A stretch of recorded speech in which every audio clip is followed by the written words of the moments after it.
Hello, I'm Beverly Chester. Thank you for coming to my presentation on the Leadership Project, where I created committee chair instructional materials for the yearbook committee for the Vista Academy of Performing Arts parent-teacher organization. So the vision was to provide documented guidance to next year's yearbook committee chair so that the people occupying the position after I vacate it will not have to work through trial and error and reinvent the wheel to make the yearbook the same way I had to. It was a lot of curveballs and a lot of lessons learned the hard way that I would like someone else to avoid so that their precious time and energy can go straight into doing the yearbook instead of learning how to do the yearbook. The Vista Academy of Visual and Performing Arts will also be called VAPA, and the parent-teacher organization will also be called PTO. So the PTO is run by volunteers who have multiple priorities to juggle, and the committee chair positions have never been written down to pass guidance to the next year's volunteers. It's always through word of mouth or trial and error, meaning people reinvent the wheel every year, which is just silly. It's a waste of time. It's inefficient. It's annoying. We don't have as many people volunteering for positions as we could. So if we make it easier for them, maybe more people would join. I've been the yearbook committee chair since January 2022 and have been appalled at the lack of documentation for this position. So January 2022 was making last school year's yearbook, and now I am doing it again for a second school year yearbook. The team members are the arts committee chair, Lorianne, the student store chair, Susan, and the fun run chair, Kim. My leadership approach was first to create the vision of a future end state, and that occurred when I ran for and was voted into the secretary of the PTO position back in 2020. I was just appalled by the lack of guidance and by the lack of organization and of role definitions. But the women who are in PTO, and I say women specifically because our PTO is mostly women, but the women in this group are incredibly intelligent and incredibly organized. We have ICU nurses, 2 of them. We have teachers. We have gym owners. We have health insurance company owners. So these people are very ambitious, but again, they're juggling all of these priorities, and PTO seems to be both first and last. If we can do the actual activities at the school, then that's good.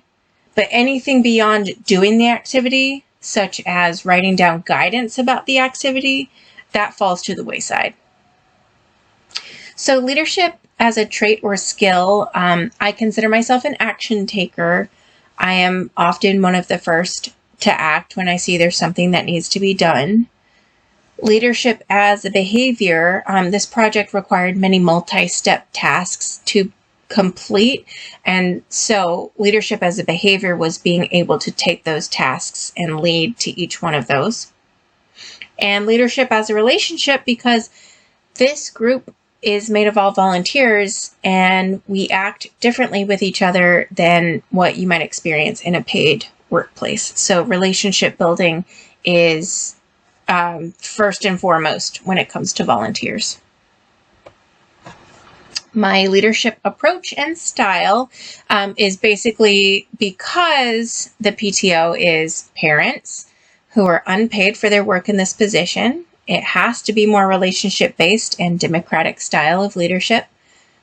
Basically, we joined the PTO because we want a democratic approach to how the students are served, how our children are treated, and how we desire our voices being heard in those decision-making processes. Getting volunteers to adhere to a deadline can be tricky since this is not necessarily their top priority. And again, just to nail it home, this is unpaid work, unpaid hours and sweat and tears and energy that people are putting toward making the PTO effective. So ultimately, the people followed and volunteered to be part of my project because they believe in the vision. The skills that I used most were administrative skills, managing people, having the technical competence to create the video, to text and email the people who comprised my team. Also technical competence in the fact that I have now done yearbook for 2 years, and I know a lot more about the ins and outs of the yearbook chair position. Interpersonal skills include working with the other volunteers and with their external priorities, just kind of knowing that my project isn't their first priority and honoring that. The conceptual skills I used were problem solving, learning the chairperson role without guidance, and adapting that guidance into instructions for the future. So I had to email or text the group to identify people who would help me with this project. I followed up with the group after delivery of the project to gain their feedback. I thanked them for their feedback after each product was completed, and I had technical competence in the yearbook chairperson role. Leadership ethics that I used often were respect. So respecting that the PTO members are humans, very busy humans with limited time, limited availability, and my project was of somewhat low priority for them. So I kept my requests short and sweet to only what was necessary, and I always thanked them for their time. They considered me trustworthy, so I set deadlines, I adhered to those deadlines, I kept any kind of communication with them as succinct as possible to respect their time. And when I did tit for tat help with their other PTO projects, I've proven myself to be dependable. I'm responsible because I made myself accountable to deadlines, and I took corrective action when the volunteers stated ideas to add to the instructional video or edits to make to those videos. And I demonstrated citizenship, helping the PTO members be more successful in the future and more efficient overall after I vacate the position, thus helping the children receive a yearbook even after I leave. Plus the fact that me doing this project required that, I help out more with other people's projects to free up their time. So just knowing that all of our separate chair positions are interconnected in some ways. When it comes to diversity, I had some successes and some opportunities for growth. Within the team, there's very little diversity. Mostly it comes in the form of neurodiversity, but otherwise our group is relatively homogeneous in race and socioeconomic status. The materials I created for the PTO project include written instructions as well as visual instructions for people who have differences in regards to how they prefer instructions delivered to them. Part of that was because of neurodiversity and knowing that people learn and interpret things differently, but also because a large chunk of our school speaks Spanish first. So having visual tutorials helps there. The opportunity for growth is related to the Spanish-speaking families, that I could make a Spanish version of the same tutorials in the future to be helpful for a PTO volunteer who does not speak English fluently, but who wants to create the yearbook. Conflict management was relatively easy with my group. We all get along and we all help each other really well, but there were conflicts that occurred out of situational instances, not interpersonal instances. So a team member had a family emergency, and that put my project really low on her list of priorities, which was fine. We all banded together and made sure she knew she was supported. My personal obstacles included I had a lot going on in my work, life, school, parenting balance, but I was able to delegate things to my family members, reprioritize or drop non-essential priorities, and maintain all of my project deadlines that way. The obstacle our team mainly faced was low motivation, because I think part of the problem was that this project was drawn out really long for how we typically run things with the PTO. And because I had to have input from them and demonstrate leadership to them so that they could then provide feedback on my leadership, I was more involved with them than I usually am with a PTO project. So I think they started getting low motivation towards the end, since we were all juggling so much.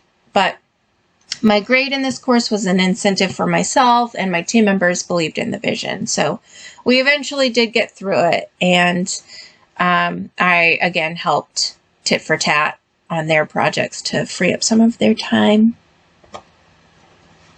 When it comes to ethics, values, and social justice, the main quote from the book that I liked a lot was, "Ethics is the influence of a moral person who moves others to do the right thing in the right way for the right reasons."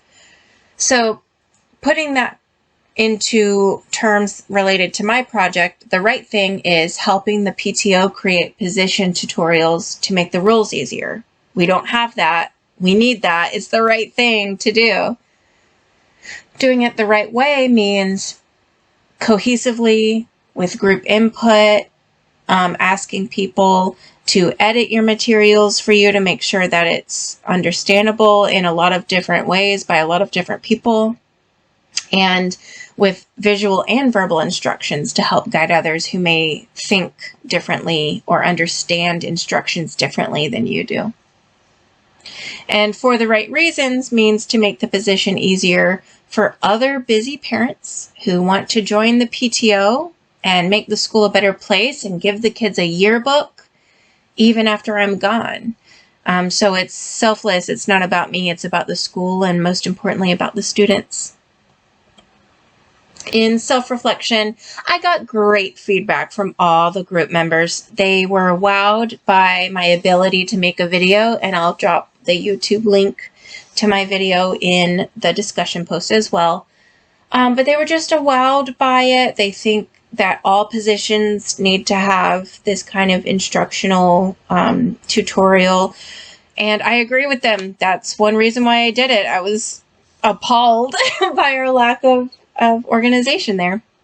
They gave me minimal, minor editing points on sound, and I think actually that was it. Just the sound was a little striking to one person, so I'll edit that down. But myself, I identified the need for the tutorial to be dual language for the Spanish families who might want to take over the role after I'm gone. I do agree that this was a much needed part of our greater PTO and that all the positions need something like this. I'm proud of the work I've done because I do leave this school in June, and I'm going to leave a mark. There's going to be a video that I can watch, even the number of views on it count up over the years if I want to, on my YouTube editor account, and just know that people are still watching it and learning from it. I love educating and training others, so they hopefully can skip the hard lessons that I went through. I want to make the world a better place and an easier place for more people. So lessons learned. Volunteer positions require a lot more TLC than paid positions, a lot more relationship building. If you invest in others, they'll invest with you. The project was a perfect timeline for me, but probably too much involvement for the group members. make a Spanish version of the instructions, and encourage others to do the same with their PTO positions, or help them make their instructional videos if they can't do the same on their own. Thank you for coming to my presentation. I really appreciate it.